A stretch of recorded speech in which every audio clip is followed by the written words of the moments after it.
Thank you so much for joining us. We will go ahead and get started, and then as some more people trickle in, we'll admit them from the waiting room. So, thank you for joining our workshop today, AI Readiness for Counselors, Strategies and Resources for Advising Success. We have two of our amazing Counselors for Computing presenters here. I'll let them introduce themselves. But I did just send in the chat, and I will keep sending the links. You can view the slide decks along with us, and then we also have a link if you'd like to post on LinkedIn that you're attending our workshop today. That would be awesome. So I will let our presenters introduce themselves. Christy, you can go ahead and start. Sure. Hi, my name is Christy Conley. I am a high school counselor at North Oconee High School, located in Bogart, Georgia, and I'm excited to be with you guys today. Hey everyone, my name is Sanel Bhakta. I was a former CT teacher, career and technical education administrator in Clark County, Nevada, Las Vegas, Nevada, and happy to be here and be a part of the C4C Counselors for Computing program. And let's get started. I'm just going to dive right into it. Christy, if you can go back to the previous slide. Great. A couple of things, closed captioning. I don't know about all of you. I love closed captioning. It does not mean I'm old. It just means I'm trying to be a better reader. So feel free to turn closed captioning on in the chat. And remember, we're going to use the chat feature to engage with you. We want this to be interactive. If you have questions throughout the presentation, please drop them in the chat. We'll do our best to get to them before the end. And at the end, we will have a Q&A opportunity, some dedicated time for you to ask questions from us. And then feel free to post on LinkedIn, social media, or anything like that, information about the workshop, maybe what you learned, positives, negatives, anything like that. Let's get going. And happy Friday, everybody. Just some of the objectives today. These are some of our goals that we're going to try to accomplish. Now, one thing I do want to tell you, AI, it's changing each and every day.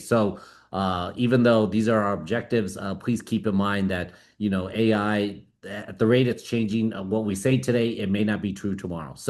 But obviously, we want to talk about some of the components of AI literacy, critical thinking, and how we can use AI, as counselors when we're working with students in school situations, providing them information, how AI can really be a tool for all of us to use. And hopefully, you learned something new today. So let's go. NCWIT. So for those of you that aren't familiar who NCWIT is, we are a national nonprofit, a number of different, we have, I think the number there, 1,600 change leader organizations that are part of NCWIT. This includes researchers, K-12 schools, nonprofits, companies, businesses, all working to expand access and knowledge and opportunities about technology, STEM fields, different things like that, just to ensure that we have a diverse workforce. As my background says, we're revolutionizing the face of technology. We want everyone to be included as technology moves forward, as we're designing new technology. And really, NCWIT supports this globally. And some of the programs that I'm a part of is Counselors for Computing and Aspirations in Computing, two amazing programs that support counselors as well as students. Yeah, that's it. So we'll move on. Yeah. So the counselors for computing, we definitely want you guys to leave here today as a champion for tech education and to see how computing and tech is a way to inspire your students to pursue a lifelong love of learning. We hope that this session and other information can empower you to help the next generation of tech savvy problem solvers, innovators, and leaders who will shape a brighter future for everyone. And so as we continue on, we want to make sure that we kind of give a throwback to the first printed edition or reference definition of AI was actually in 1955 at a summer conference proposal at Dartmouth, where researchers referred to artificial intelligence as the conjecture that every aspect of learning or any other feature of intelligence can, in principle, be so precisely described that a machine can be made to simulate it. So always interesting to hear where things are developed or come from. All right. So now let's get to a Zoom poll. If you could use your chat, tell us, what is AI? In your own words, it could be one or two words, but what is AI? And there's a multiple choice, I believe, in the chat. Even better. Or you should have a poll pop up and just select an answer, submit, or I guess multiple answers if you can. Can they select multiple answers? I don't know. Yep, We'll they should find be able out. to select multiple answers. Yeah. All right, cool. And the technology is working because I see answers coming in. So that's great. Someone just didn't turn us on and go to the restroom or something like that. They're actually watching and listening. So I'm seeing some of the answers coming in and we're just going to address, I believe, the first question right now, but I'm just looking at I like a set of recursive machine learning algorithms. I feel like I have to Google recursive so I know what the official definition is, but uh, I think when you repeat something over and over again, but that's cool. All right. All right, are we closing the chat? Yep. Zoom We're going to pool? All close right. the poll. All right. That's awesome. Awesome. Awesome. Some great answers there. Yeah, yeah. I love it. And I'm just all right. Okay, cool, cool, cool. Sorry about that. I was just reading through some of the answers. So, um, and thank you for answering. I think they answered the general attitude towards AI too. So, I believe most people are pretty positive about that. But let's move on and we'll discuss more of that. But I love that, you know, a lot of people have said recursive machine learning algorithms for the poll. But really, AI, it's all of that. Everything that's listed on there, AI is all of that. AI has been around, as Christy said, for many, many years, decades, and really everything that's said on all those answers on the poll describe what AI is. So, all right, next slide. Okay, so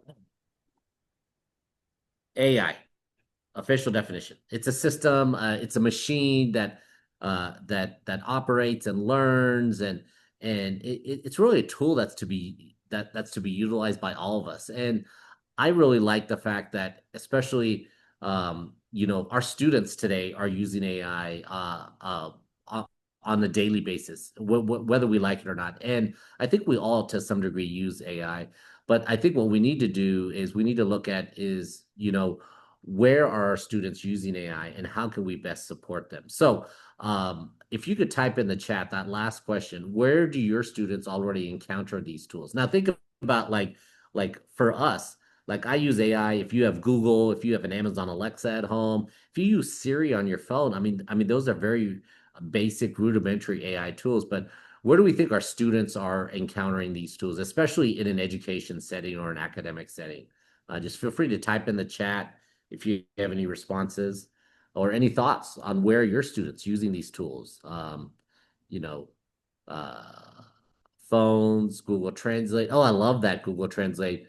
One thing that the school district, my local school district's doing is that they're using Google Translate to help students, help those English language learners or MLL, multi-language learners, be able to be successful in the classroom. Grammarly, oh, I don't know where I would be without Grammarly. My emails and spelling would be terrible.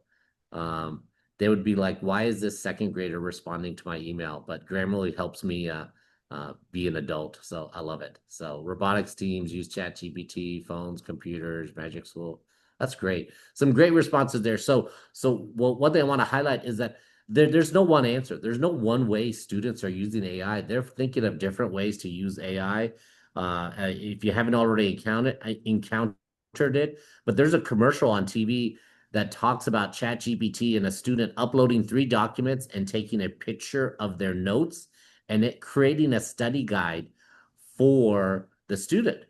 So even as teachers in the classroom, I mean, creating a study guide for a student, how valuable is that when they can do it in AI or use AI to do it in less than 5 seconds? So really amazing. So hopefully you get to see that commercial at some point. Really a kind of a cool commercial with ChatGPT. So, all right, let's move on to the machine learning. Once again, this is not Skynet. This is not something that's going to take over the world. We're not there yet. Hopefully we won't get there in my lifetime.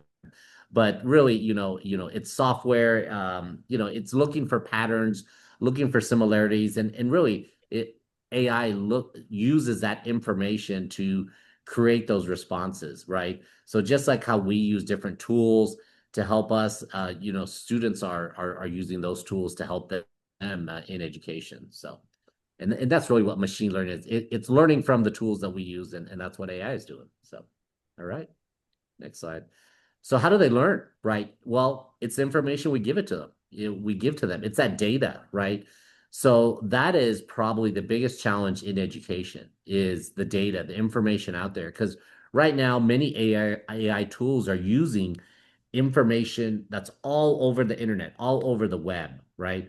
Now, the problem is we work with young people, and there are certain laws, there are certain criteria that, they're not adults yet. So we really need to narrow down the information AI tools use in our schools so that we are providing them factual, actual, real information and age appropriate information when they're using those AI tools. So that's the key. It's that data. That data is really what creates AI, helps AI makes decisions, create images. That example I gave, that commercial that ChatGPT has, where it creates a study guide. I love that because that student gave AI the three PDFs from class and a copy of their notes they took in class and used that information to create the study guide.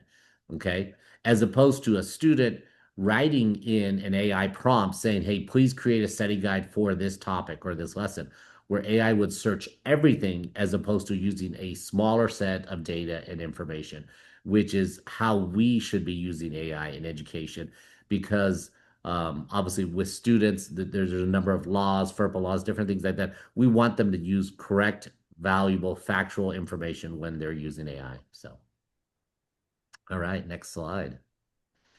Vocabulary. Okay, so Yeah, go now we're ahead. going to talk a little bit about the bias part that can come in to play with AI. And as Sanal was talking about, AI is definitely pulling information from the internet, and all information is not the same. So there's definitely valuable information and true information that it's pulling from the internet, but there's also unmoderated parts of the internet that it's pulling information from that can lead to problematic information.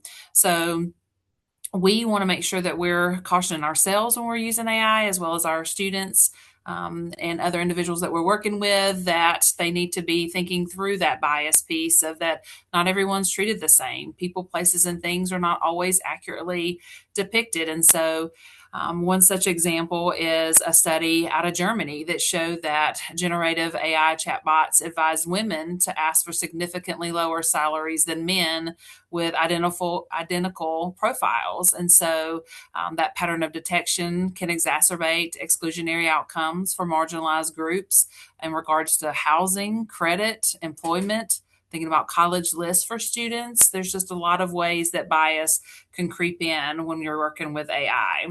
And so just to delve into that a little further, we want to make sure we're thinking of what can those negative impacts be. And so we've got a couple of things listed here: unfair treatment, continuing stereotypes, unequal opportunities, and misinformation really are some key points to think about as you're looking at AI, and making sure, again, that your students are aware to be on the lookout for those as they're navigating those different tools.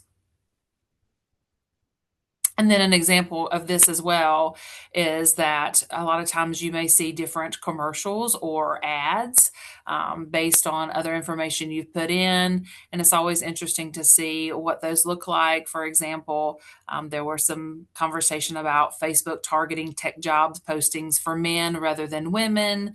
Sometimes students can see different things based on what they're putting in that can have biases or different prejudices as well. So we just want to make sure that we bring to light that conversation, and that as you're working with students, that you're making sure that they're aware that some of the things that they're being targeted with or promoted might be as a result of some negative bias. And also thinking about large language models and generative AI. And so some of these models are not excluded to, but can include like ChatGPT, Gemini, Claude, just to name a few that people might be more familiar with.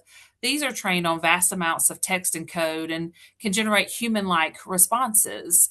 And so students a lot of times will want to use those when they're looking at essays, or I'll even include myself. I use those sometimes in essays or email responses, summaries for things, translations. We talked about that earlier. We've definitely utilized that to translate transcripts for students that are coming from different systems or countries, and even computer code when needed. And so this category is a lot of what's used in K through 12 education today, of how we're trying to work smarter and not harder in some ways.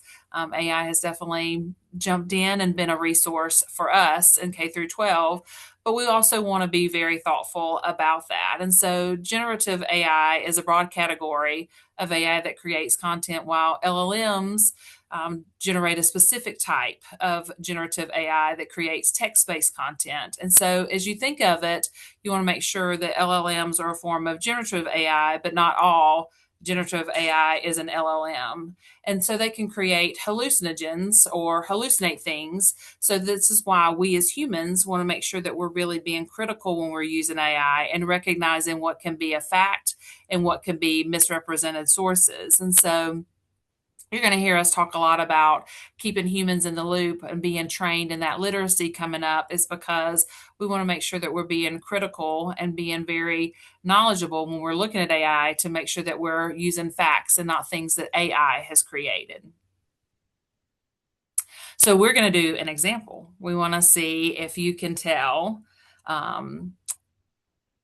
from this example, is this a legitimate claim that AI has created, or is this a hallucination? And so we want you to type in the chat if you feel like this is a legitimate, or is this something that AI has just created.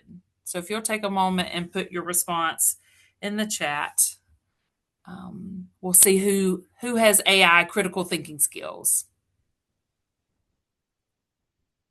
And so now I'm going to let you kind of tell me how we're doing on the chat, just because I can't see that from my screen. Sure. We have a lot of hallucination. It is Friday, so I don't know if that's a factor, but yeah, I think we have some pretty smart people on this call, and I think they're calling it out. It's a hallucination. It is not true. Well, you guys are on it, and it is not only a hallucination in one point of the sentence, but all throughout. So definitely the Great Wall of China was not built in 1969. It was actually in the 14th and 17th centuries. So the date aspect is incorrect. And then it's also incorrect in that it cannot be seen from the moon with the naked eye. There's actually nothing that can be seen from the moon with the naked eye. And so not only was it incorrect in one point, it was incorrect in both points. And so again, this is just an example of what we want our students to be able to look at and say, hey, this may not be correct. I might want to fact check that and make sure that AI is actually generating correct information for me to use. And I love using these with my students because sometimes they don't think I'm being honest and saying that AI is incorrect. And so this is a great way to kind of show them that AI is not telling the truth all the time. So again, just kind of coming back to that focal point of keeping humans in the loop. I mean, the main point that we want to have is there should be a person responsible for really reviewing, interpreting, and approving AI-assisted outputs before they influence real decisions. And so we want to make sure that as our students are using or thinking about using AI, that they know that, and that they're really being thoughtful of what is being sent back to them as they're looking at AI responses, and not just taking that as something that's fact and moving forward, but you really using critical thinking skills as they're developing that college essay and brainstorming some things, and making sure that it's not putting things that are maybe biased in there, or not putting equity in there, or thinking through alignment with their student voice. Like, is it really representing who they are as a student and what they want to portray in their college application process? When you think about that career exploration piece, are there things that are just stereotypes that are listed on there? Are there things that have really brought up other aspects of their personality that you as their counselor are aware of, or that a teacher might be aware of because they've had personalized conversations with them. And then last but not least, we definitely want to make sure that that human touch is really critical in the mental health resources. As a counselor, I know that there are definitely chatbots and other things that are being talked about in the moving into that space. And there's just a lot of things I hope that we think through before we're utilizing those, and that a lot of times it may give responses that may not be on point for what that student really needs in that moment. And so just thinking through, AI can definitely be assistive, but the human touch is definitely something that's critical to the work that we do as counselors. And so we do have listed below, you can see at the bottom, two organizations that definitely emphasize human-centered and teacher-led AI use to avoid deepening those inequities, and then a lack of understanding of what students are being given to really think through. So we want to make sure that that is something we talk deeply about today. All right, so let's go to the secret portion of the presentation, as I like to say, the AI agents. So I always think of 007, the agent for the British intelligence. But what AI agents are basically AI tools that are doing more than just regurgitating information, more than just a question and answer.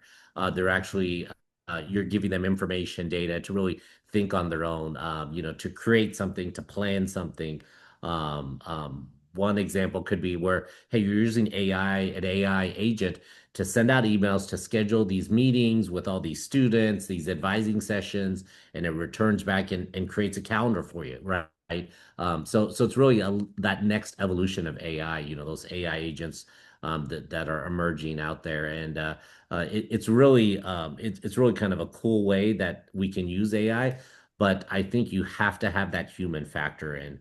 I was talking to someone the other day is that, AI can take us on many of our tasks to maybe like 70, 75, 80%, but you still need that human element. I think the expression we were using, you still need a human to dot the I's and cross the T's. So just keep that in mind as you're using any AI agents in your own practice. So let's go on to the next portion. This is two truths and AI. So kind of like two truths and a lie. And I see my good friend Joe put in the chat that AI can cite references, but those references could be made up. Mm. I used to tell students, and we all probably know, students probably go to Wikipedia for a lot of information, but what they don't know is that anyone can edit Wikipedia. So the same thing with AI. AI doesn't know if a source is true or not. It just knows that it's out there and to go out there and use it. So for this portion, in the chat, tell us which picture is AI generated and which picture is not. So to the left, you have a distinguished gentleman. In the middle, you have a beautiful mountain river scene. And in the right, you got a cat that's looking at you, wondering, what are you doing? So which one is AI generated or which two are the truths? So once again, distinguished gentleman to the left, scenic mountain scene, or a cat.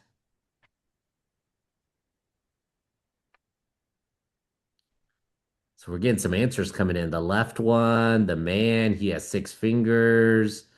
Uh, the man, the left. Cat has two different colored eyes. Now, I will have to say, cats, I believe there's a term for when animals have two different colored eyes, just like humans. If you did not know, humans can have two different colored eyes, as I believe as well. Oh yeah, someone put it in the chat. Yay! I hope I didn't give away that answer though, but yeah. All right, I'll give you a few more seconds to write. So I see a lot of the man, the man, the man, the man. But should we tell them the answer, Christy, or should we just let them think about it over the weekend and then we email it out on Monday with the slide deck? Oh, I say we tell them the answer. Oh, well, okay. All right. All right. We better tell them.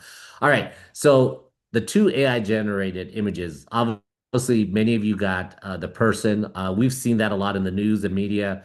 Extra fingers, extra arm, when pictures, celebrity pictures get modified. But the middle one is also AI generated. That river is actually flowing up as opposed to downward stream, as with gravity and all that. So the only correct or non-AI generated picture is the cat there to the right. So congrats to everyone who thought the cat was the only correct picture. But it's just if you did not get it right, that's okay because AI is making life more difficult. I think we really have to recognize, hey, is this true or is this not true? We really have to take a second look nowadays with that. So, Hmm. but That's true. yeah. All right. So the different layers. All right. So we're not going to be able to go through all these different layers because we'd need another like 6 hours today, and it's Friday. We end of the week. We want to get out of here quickly. But AI, artificial intelligence. That's that first top layer there. And then if you go down to the next layer right there, that's machine learning. We've talked about, we're feeding the data, we're feeding the information. It's using that to make this decisions. I go back to the Chat GPT, the student uploading PDFs, their notes. It created something. It used that information to create something. And then we go into deeper learning. That's where it's starting to think. It's starting to, I think that's where the AI agents coming in. It's starting to make decisions for us, or at least help us make those decisions. And then generative AI, that's where we just did those image creations, where I think we're all probably most familiar with, is that AI is using the information, the data out there to create something that is it original or is it not original? Had a conversation with a friend of mine who's an artist. They hate AI. They hate generative AI because you can't tell if a picture was created by a graphic artist or AI. And it very well could put them out of work in the future. But once again, it's AI is doing what's out there and it can still make mistakes. It doesn't know, it can't tell the difference between right or wrong, whether someone has 5 fingers, 4 fingers, or 6 fingers. So those are kind of the different layers there of AI. So, all right.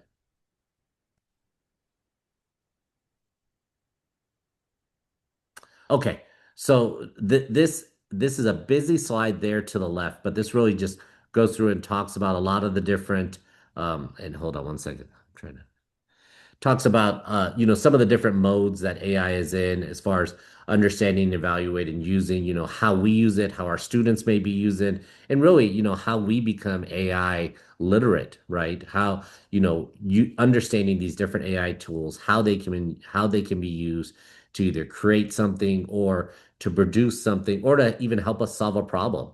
So I do want to ask everyone a question as it relates to, this graphic and AI literacy, do you all feel like you can explain or have you used AI tools to help explain a concept to students? I'm just kind of curious.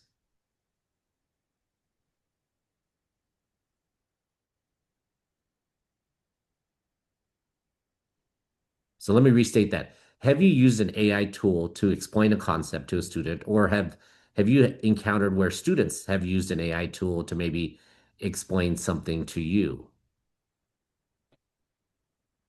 Go ahead, Christy. Did you have an I example? definitely have. I Oh, yeah. use AI often. And you gave the example previously of creating like a study guide. We definitely have a lot of students that are using it for that on our campus. It's became a very popular tutor for them. Yeah. And I think the biggest thing with AI literacy is that really it's understanding that it's used to help you make informed decisions, right?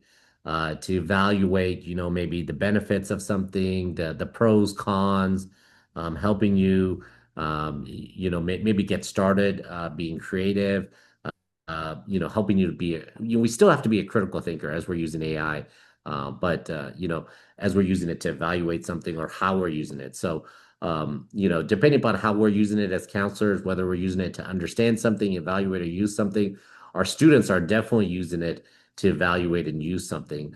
And the key is, are they really using it to understand something? And that's where I think we come in as educators, helping them identify and helping them understand, hey, it's cool that they use it to evaluate and use it, but are they using it correctly? Are they using the right data? Are they using the right information? Is it producing the right result? Have they fact checked that response or that answer? So, okay, let's move on to the next slide. So this is a question that was asked to students, and how are they using AI, and what are they using AI to do? And I won't read the slide there, but I think what's interesting is that 49% of basically students that are finishing up high school to being young adults, they struggle with evaluating AI and what's the drawback of using AI. I think it's one of those nice shiny tools that we all want to use, but I think it's okay that we do use it in some aspects, but we have to understand it, right? We have to understand it. We have to make sure that we're putting that human element to it. Annika here, where she's using AI to help model and suggest maybe mental health resources. Think about as counselors, if we're using AI to maybe give us information to maybe help us help students, right? If we encounter a situation where we're talking to a student and we put that information in an AI engine to say, well, hey, how would you respond?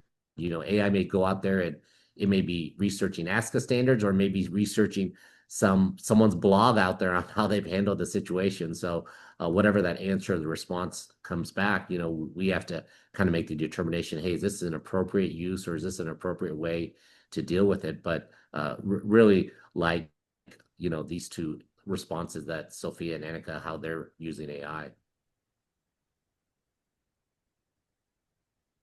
So as we move into why counselors need to have AI literacy, we have a graphic to kind of show you the differences in that systemic gap, which is a tool-centered AI learning, and then a systems thinking approach to AI literacy. And ultimately, we don't want you to feel like you necessarily need to promote AI usage.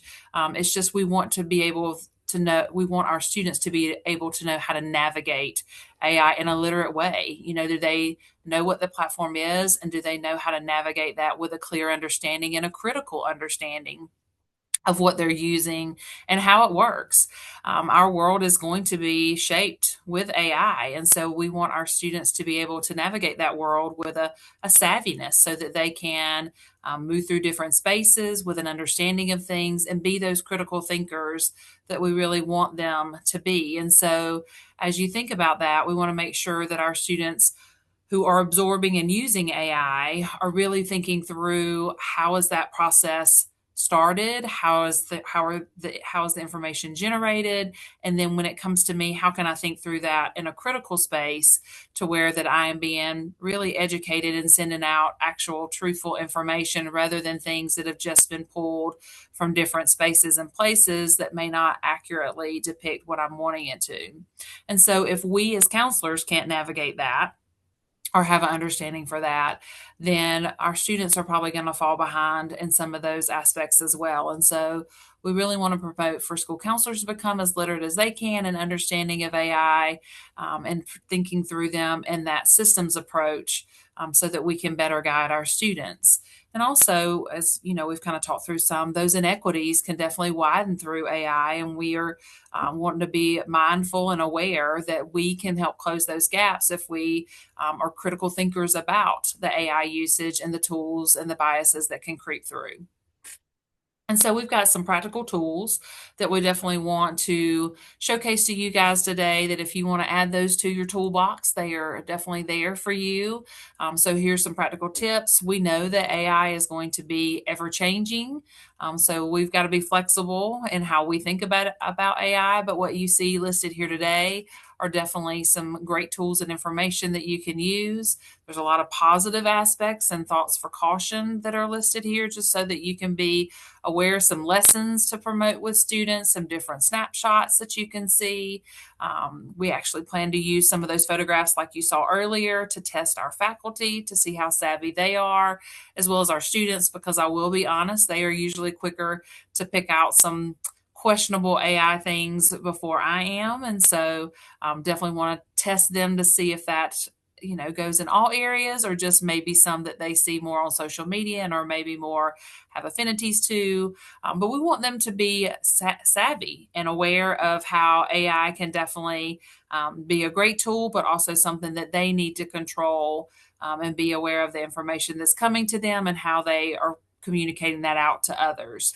So this is just a great slide for you to use as you're moving forward and thinking of how you're going to integrate AI literacy into your program with your students. And one of the great parts, oh, sorry. Yeah, no, go ahead, Yeah. Sonal. You want me to go back to this? No. Keep going. It's the next slide. I was just going to say one of the great parts is that, you don't have to go out and buy an AI literacy course or take a college course or anything like that. Code.org and many other websites, it was dropped in the chat. Some examples have some great lessons, videos that kind of go through AI literacy and kind of talks about AI, machine learning, different things like that. So just wanted to highlight that there. And once again, once you get the slide deck, all these links will be clickable, and you can click and check out these links. I love code.org because they're nice little snippets, and code.org has always done a great job of explaining and creating some great videos that can be easily used or integrated in any classroom or any setting. So definitely take a look at that. And there's Common Sense Media and a number of other websites that we'll share with you as well. So. Yeah, and so this is another great slide that definitely has a lot of good information. So if you want to learn more on your own or share these with your colleagues, there's definitely some great links and resources here, especially for AI literacy frameworks. Frameworks for the Human Advantage as a core domain for both students and teachers. Again, we want to just make sure that we're aware of how to navigate AI, but also how to be really critical thinkers through that. And so these are some great resources for you to have in awareness with that. We want to have some technical depth as long as broad literacies and those detection tools, and also just an awareness of how AI can impact our environment. And so, again, lots of great tools on this slide for you guys to use as you move through your AI literacy.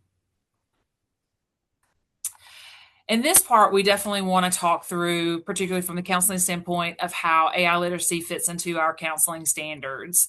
Academic planning is a key part of what we do as school counselors, and so I'm definitely going to see AI play a role in that. And so how are our students using that to help them study? We talked about them helping create study guides. We have had to have them fact check some of that to make sure they're not studying something that's incorrect, and really checking those sources as their study guide is being created. It's just really been fascinating to see how students have used it. Thinking about that career and college readiness, we've had kids use it to create their tour list of colleges that they want to go visit. So they've put in schools that they wanted to see and asked AI to map quest where they could go, how they could get those as quick as possible within certain time frames.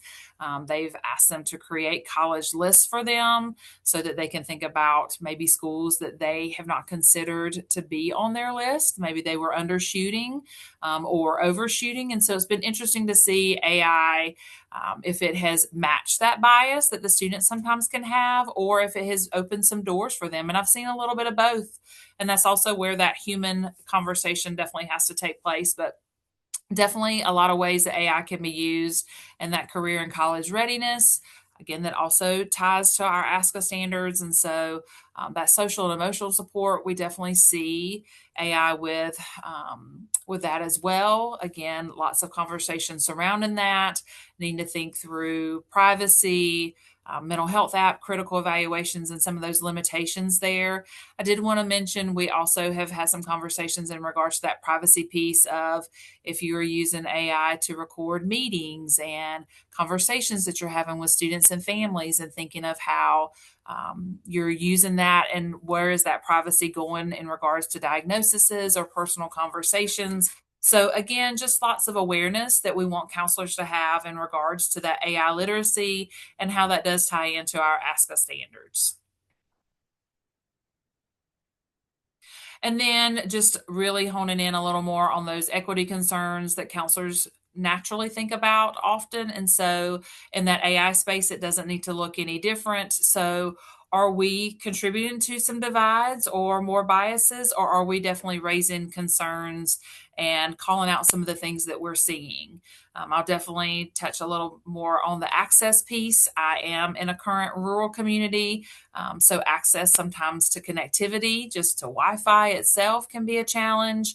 And so we definitely want to think through how are students accessing AI tools? Do they have an opportunity to do that within the school day, particularly if they don't at home or in other spaces? And then thinking about, in conjunction with that, are there certain platforms that we're promoting or using more than others? Are those having implicit biases or other things in there that we need to think about from a counselor perspective? And do our students know how to navigate those when they see those?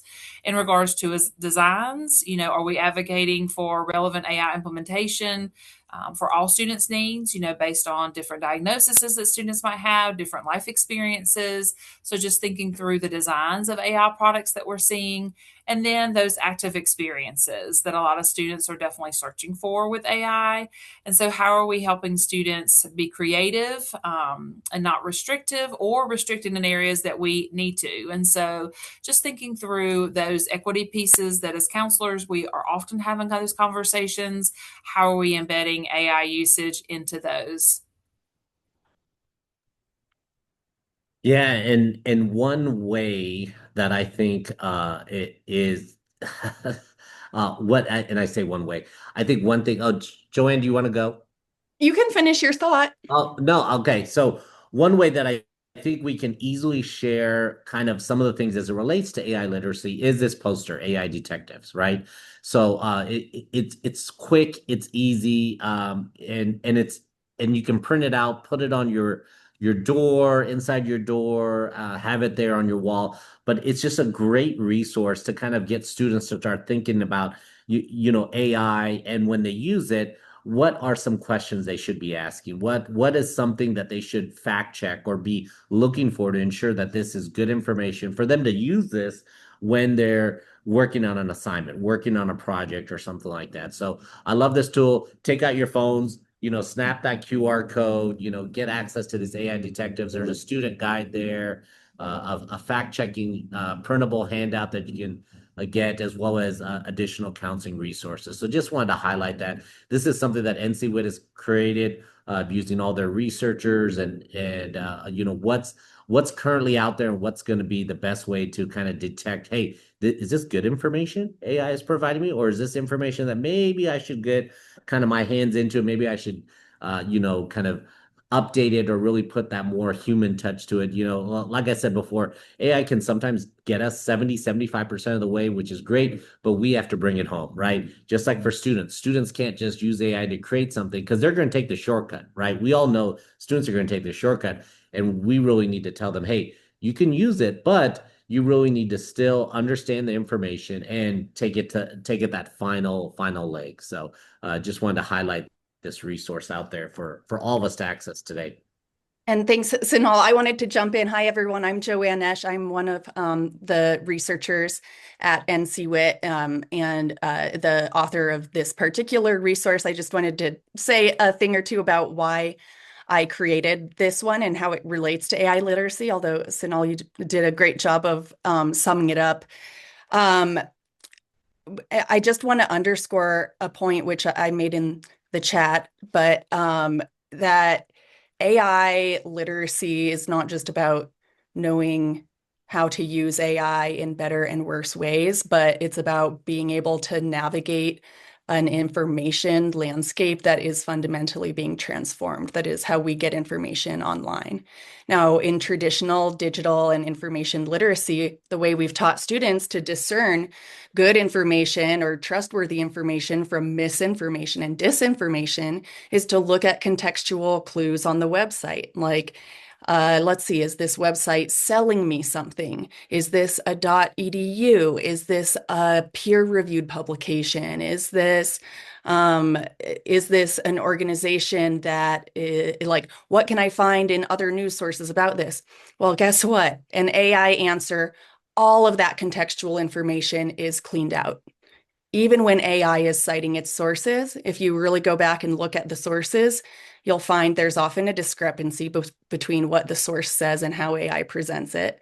And two, you'll find that AI is pulling sources based on basically it's optimized it's not optimized to find truth. It's optimized to meet the user's needs as defined by the user's experience. So we don't even get those clues that we would get on a traditional website. So AI literacy means we need to teach students and ourselves how to discern, how to be discerning when what we're getting is a infinitely plausible sounding and authoritative sounding confident answer from AI. So that's what we're trying to guide students in, having an awareness of that, and also just like a step-by-step guide for fact checking. So I hope that you all, I hope that it's helpful. Perfect. Yeah, thank you. So where do we go from here? And one point I want to make about this first question, how you can define AI literacy, right? I think a lot of times we think about literacy, learning it, and then moving on from there. I think with AI literacy, it's about learning it and then learning how it's changed as it continues to evolve, right? Because AI literacy today, how we've defined it, how we've kind of shared with you, who knows, next week it may be completely different. They may be these robots or something else coming in to play. So just keep in mind with AI literacy, it's something that we need to really continually, to some degree, be on top of, but be open to kind of go with the flow as it changes, as it evolves, continuing to learn more information about it, and so that we can understand it and help our students ultimately navigate this changing landscape of technology that they're dealing with. So yeah. Do we have or do you have at least one concrete strategy to help students verify AI outputs? Using that picture example, Christy's example with the hallucination, those are great things to go through with students, just to make sure that they understand, especially those that don't fact check or don't really check anything that AI, they submit that. And especially, I read an article just the other day that so many college students are using AI and just submitting papers without proofreading those papers, right? We've all heard that. It's happening in college, it's happening in high school. So we really need to be mindful of really sharing with students that, hey, once again, it's a great tool, but it can't do it all for you. So, and then where it fits into ASCA standards.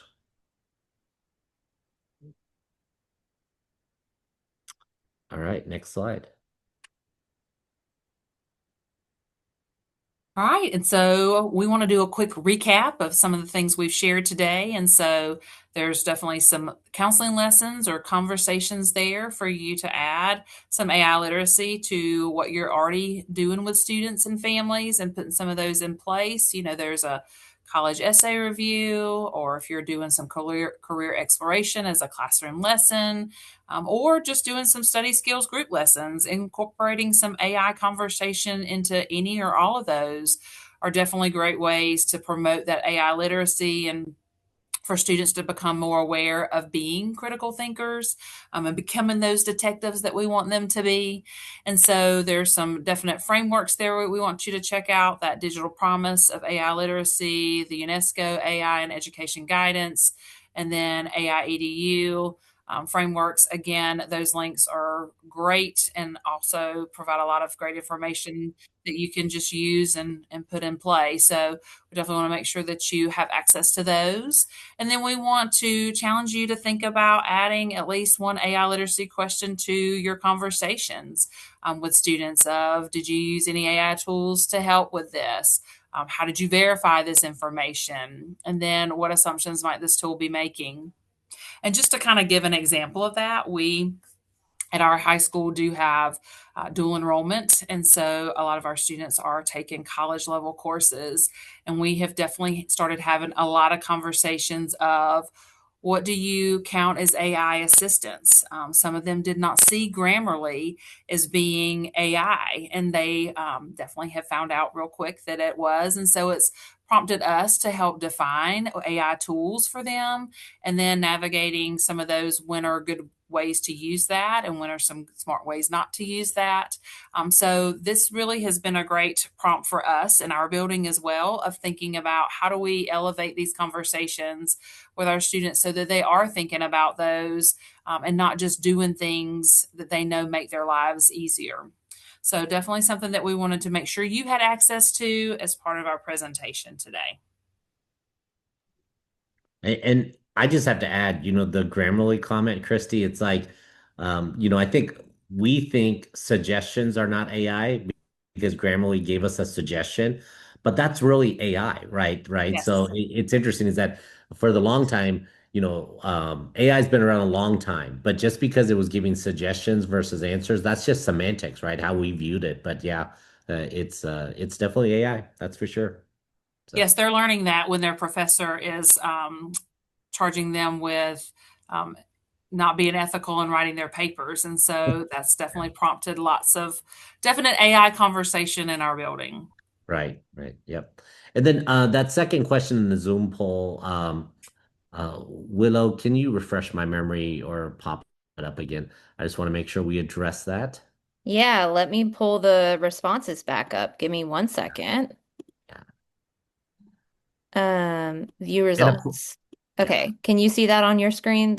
Okay, Perfect. perfect. Perfect. Yeah. So, we had asked all of you, what's your general attitude toward AI on a scale of, 0 being very the risks outweigh the benefits, and 5, the benefits outweigh the risks.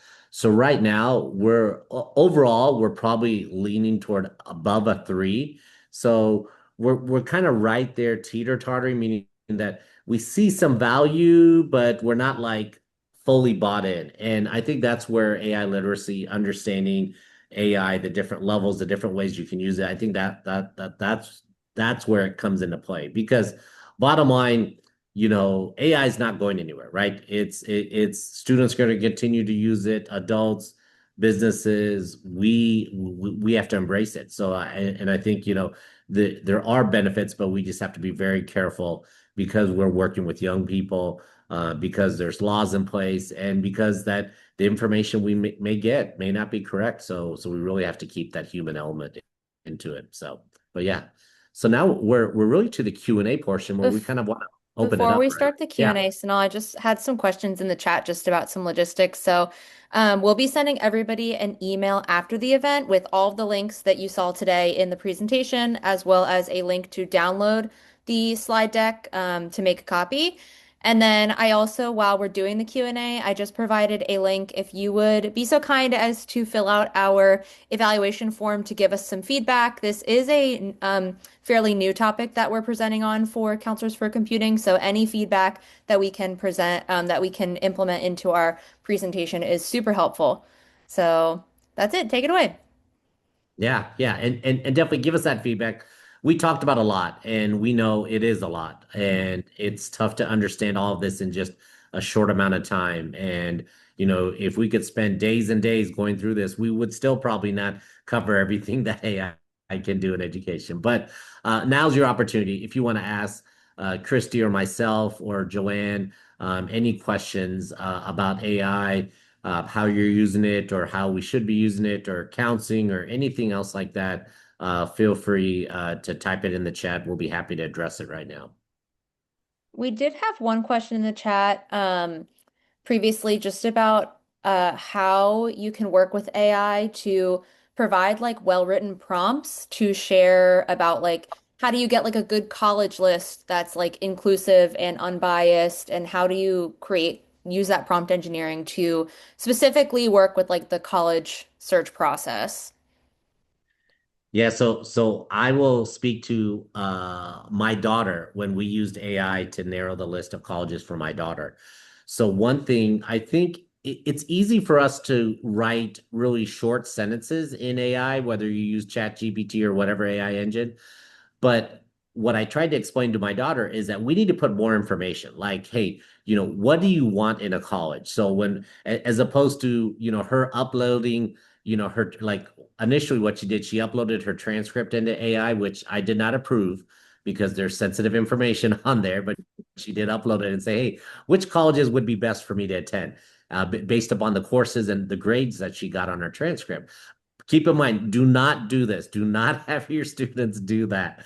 So, but I worked with her to say, hey, let's ask AI. So, which colleges have these particular things that I'm interested in, and that are in this geographic region, and that have? She was very, very passionate about a college. She wanted to go to a college that had good sports teams. So we put all those as the prompt for AI, and then it gave us a short list. And I think that's something that I think we want to take the quick and easy route, write one sentence, get and have AI give us answers. But once again, then we end up writing another sentence, another sentence, another sentence. And it's like, well, if we would have just written maybe 2 or 3 sentences better explaining what we're looking for. So in a college search, if a student is trying to search for what could be recommended colleges they should apply to, put their interest, put if they have a geographic presence, put if they have on-campus live, all these things that we normally have conversations with students anyway, put that in the prompt,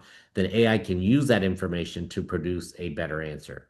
So, Christy, I don't know if you have any other thoughts. Sure. I do think this is an interesting question. And to be honest, at first, I didn't notice some of the biases that were coming in when I was helping some of my students with lists.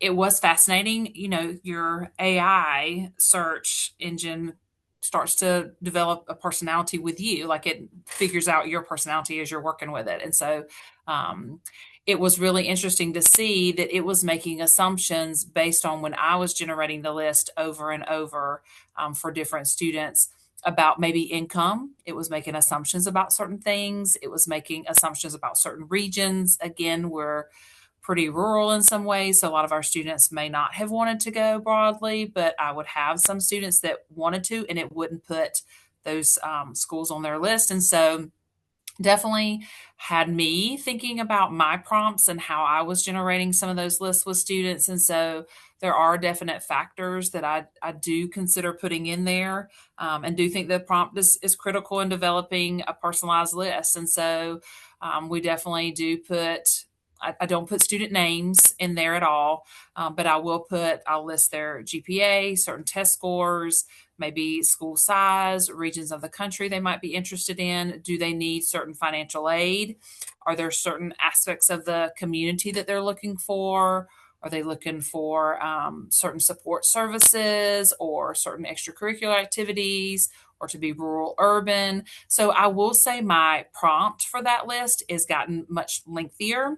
And so that I am really getting a list back, thinking about reach schools versus safety. And I don't love that language, but we definitely think through those questions with students. I also talk with them about early decision versus regular decision, and thinking through creating their list as well, and thinking through timeframes for things like that. So there's just a lot of conversation, which again, I think that personal touch of me with that student. And that's why I like to do it with them. So even if they do a search on their own, I like to do a search with them so that we can have those human loop conversations, and I'm being brought into what they're thinking about. Are there certain schools that didn't get added to the list that AI didn't generate, but that I know would be a good fit for that student? So I really use that college building list with AI as kind of a starting point. And then we kind of ebb and flow based on some of the things that are generated through that.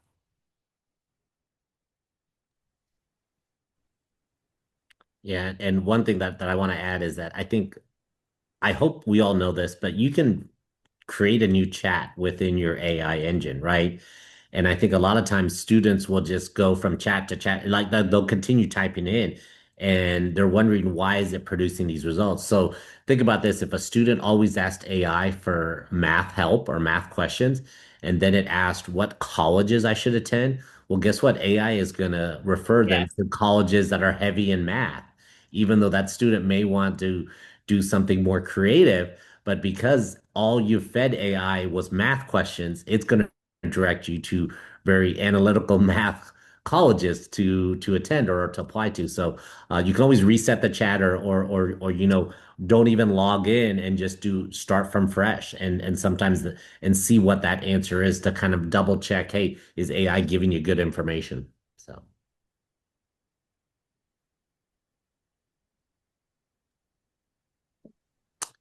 So I see a question. Has anyone tried to use AI gems for college or career counseling? So um, I've used Gems for a similar thing where you upload documents to it and reference material.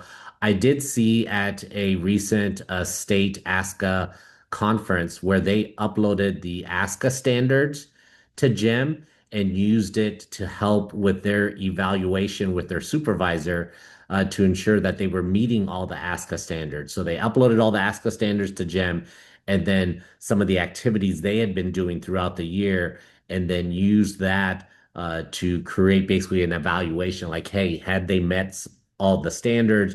Was there something missing, something they need to focus on? So, but Christy, have you used GEMS much at all? I haven't. I'll be honest, I am more of a Claude user than I am a Gem user. Yeah. And Gem is in typically in Gemini, Google Gemini, or I think they're calling it AI Pro now. So if you did not know, I think Google's changing. They're calling Gemini AI Pro now, especially if your district is looking at using it or adopting it going forward. So I see a question from Melissa. Is resetting chat, but going to clear out some of the ideas that it's garnered about you over time as you've used it? Unclear. You would need, I mean, the most promising way to do that would be to create a whole burner email account and start from scratch. But AIs, even AI researchers and developers talk about them as if they're talking about, like, this is what a journalist has said, it's like how they would talk about growing orchids or something, like, well, this one seems to do this and this model seems to do that. And there's this black box issue where we don't, even the developers don't fully understand what all it's drawing on to give its answers. But yes, I think you'd kind of have to start fresh with a new account. yeah, and I use ChatGPT, and sometimes I'm logged in, and when I don't want AI to base the answer on anything I've typed in the past, I log out and just don't log in. And given I'm in the Mhm. free mode of ChatGPT, and I have limitations, right, of what I can upload to it and all that. But sometimes that gives me, and I'm going to use this term very loosely. Sometimes that gives me a little bit more of a unbiased response from AI than if I'm logged in via my email. But yeah, Joanne brings a good point. Having multiple emails, maybe even having an email that you log in that's, collegeadvising@gmail.com, and you're always using that for college advising or helping students do that. But yeah, it's too early to tell if that's where AI is pulling all their information and if it's truly resetting it. So, but yeah, you can try different tactics like that, logging out, using a burner email, different thing, or even using a different AI engine. Going from ChatGPT to Claude to Gemini or AI Pro.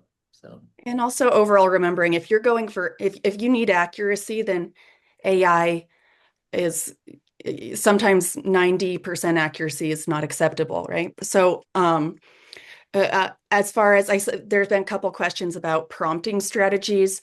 One thing that you can advise students on and also just be aware of is perhaps the one of the biggest problems with AI is not just the bias that it brings from everything it was trained on and how it is designed, but that it optimizes for user experience, which means that it's sycophantic. Perhaps you've heard that issue in AI discussed, meaning like it wants to make the user happy. So it is going to make you feel good. It's not going to tell you that you have asked a ridiculous question. It is continually validating the user and their whatever worldview they're importing in their questions.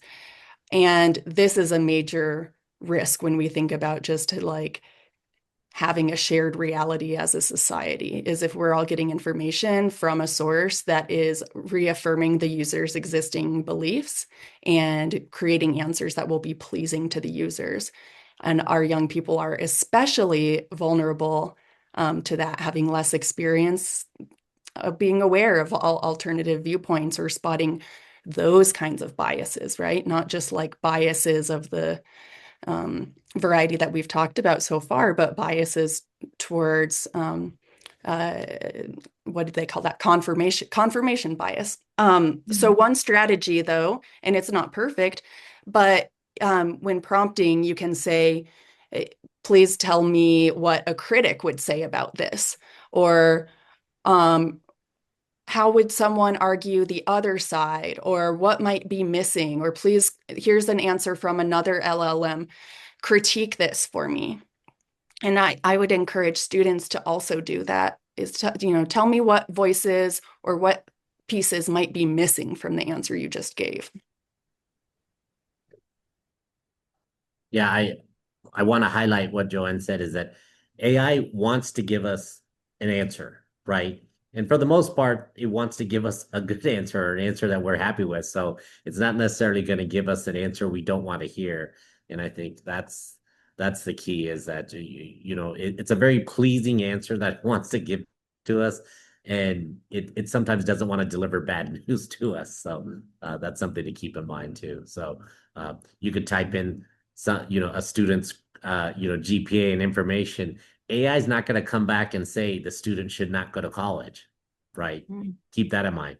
I have not heard AI ever saying that. I don't know, Christy, if you've ever No, I was laughing because one of my kids put in their information and listed 6 Ivy League schools that they wanted to get into, and AI said that they would get into all 6.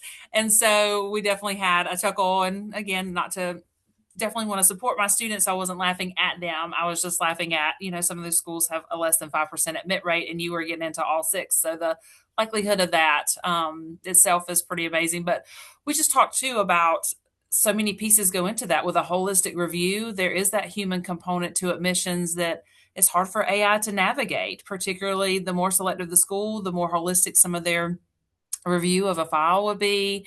So it is really interesting what AI does spit out as an answer for things that sometimes are beyond its scope. So I think that is a very interesting conversation to have with students and for them to begin to navigate to. Right. Well, and one thing, I haven't heard colleges using AI to research students, but I know for a fact employers, you are using AI to return how a student is online, right? Employers are using it to say, hey, would this employee be a good hire based upon their online profile? So just once again, just a reminder, to students that, hey, what they post online or information that they put out there online, AI can find it. AI can find it, even if they think it's deleted or it's probably logged in some server somewhere. But yeah, just to Well, be it's funny, careful. Sonal, that you mentioned that. I just attended a conference and I sat Yeah. in a session that is for a platform. So students are in a platform putting this information.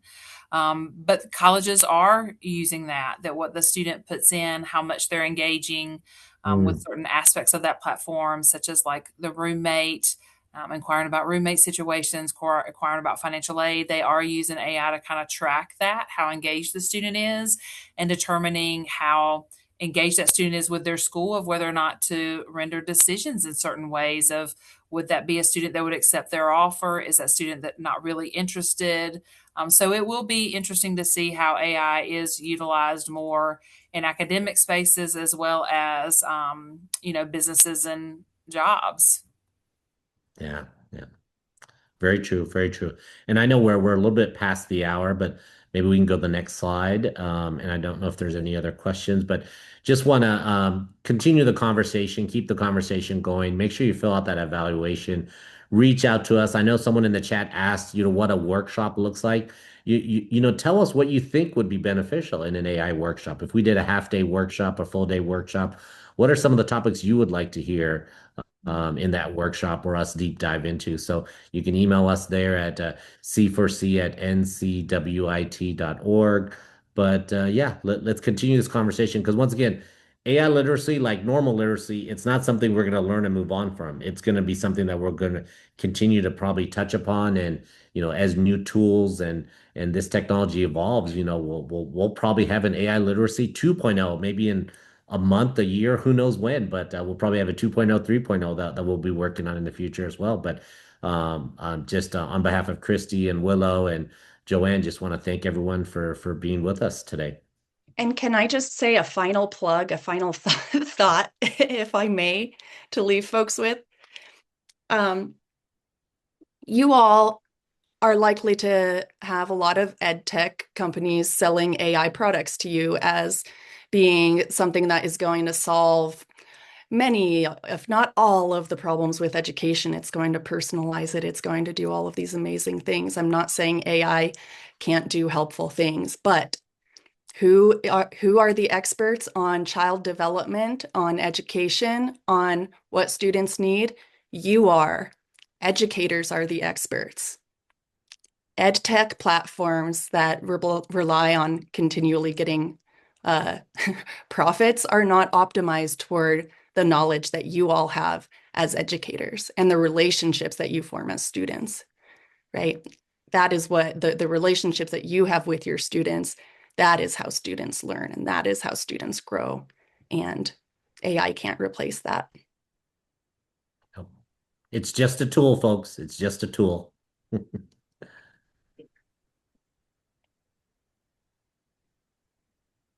All All right. right. Thank you so Thank you. much, everybody. Yeah. We will be sending the recording as well as all the links and to the slide deck and the links we shared today in a follow-up email. And you can feel free to email us at c4c@ncwit.org if you guys have any additional questions.